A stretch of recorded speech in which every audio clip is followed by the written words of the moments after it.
Alors Extinction Rebellion, c'est un mouvement d'écologie radicale qui utilise une stratégie de désobéissance civile non violente pour essayer d'agir face à l'urgence climatique qui nous touche actuellement. C'est un mouvement qui vient d'Angleterre, qui a été initié par des Anglais fin octobre 2018.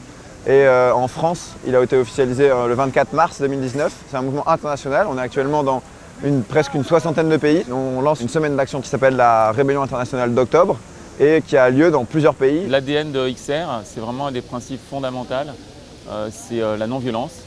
Également ce qu'on appelle la culture régénératrice, c'est vraiment d'être bienveillant, respect envers les autres, envers les militants, envers même les forces de l'ordre, envers tout le monde. C'est un mouvement qui est complètement horizontal, donc il n'y a pas de chef, qui travaille par groupe local.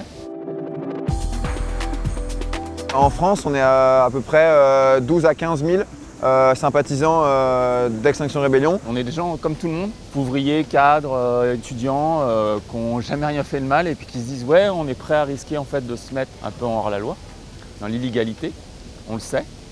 L'enjeu est tellement immense que pour nous, le problème ne se pose même pas, quoi. C'est une évidence en fait pour chacun des personnes qui sont là parce qu'on a vraiment tous pris conscience.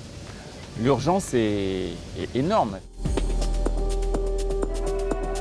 On est sur 4 revendications qui sont de dire la vérité sur l'urgence écologique, d'atteindre la neutralité carbone en 2025, pas quelque chose qui est forcément faisable, mais quelque chose qui serait nécessaire, d'arrêter la destruction des écosystèmes maritimes et terrestres, donc notamment par l'arrêt de projets inutiles comme à Europa City. Et la 4e, c'est la mise en place d'assemblées citoyennes décisionnaires. On attend de voir ce que va faire le gouvernement de cette convention citoyenne, elle est porteuse d'espoir, mais nous, ce qu'on voudrait, c'est voir des assemblées citoyennes un peu partout sur le territoire, pour que les citoyens et les citoyennes se réapproprient la démocratie.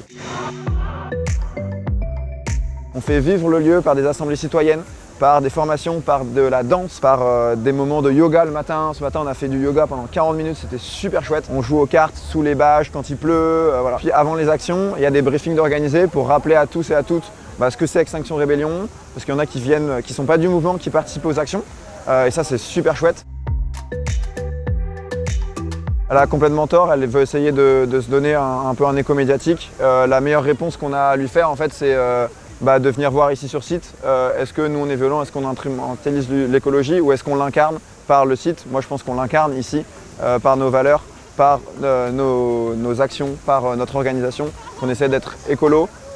Et écolo, ça ne veut pas seulement dire faire des actions individuelles, ça veut dire s'organiser collectivement autrement et faire société autrement.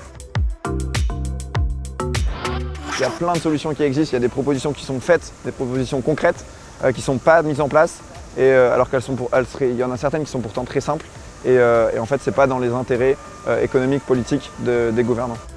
On est des citoyens comme tout le monde qui ont décidé de rentrer en fait on va dire, j'aime pas le mot parce qu'il est agressif, en lutte, mais pour la lutte pour la protection du vivant. Sous toutes ses formes, donc biodiversité, climat, puis l'homme, parce qu'on est en bout de chaîne. Il est urgent d'agir et que c'est maintenant ou jamais. On se bat pour notre avenir, essayer de prendre soin de nous, de prendre soin des autres, prendre soin du vivant, de par nos actions et de par notre manière de fonctionner. Il faut toujours soutenir les gens à aller vers plus d'engagement, même si c'est à leur échelle individuelle, il faut aller vers plus d'engagement, même si ça ne suffit pas.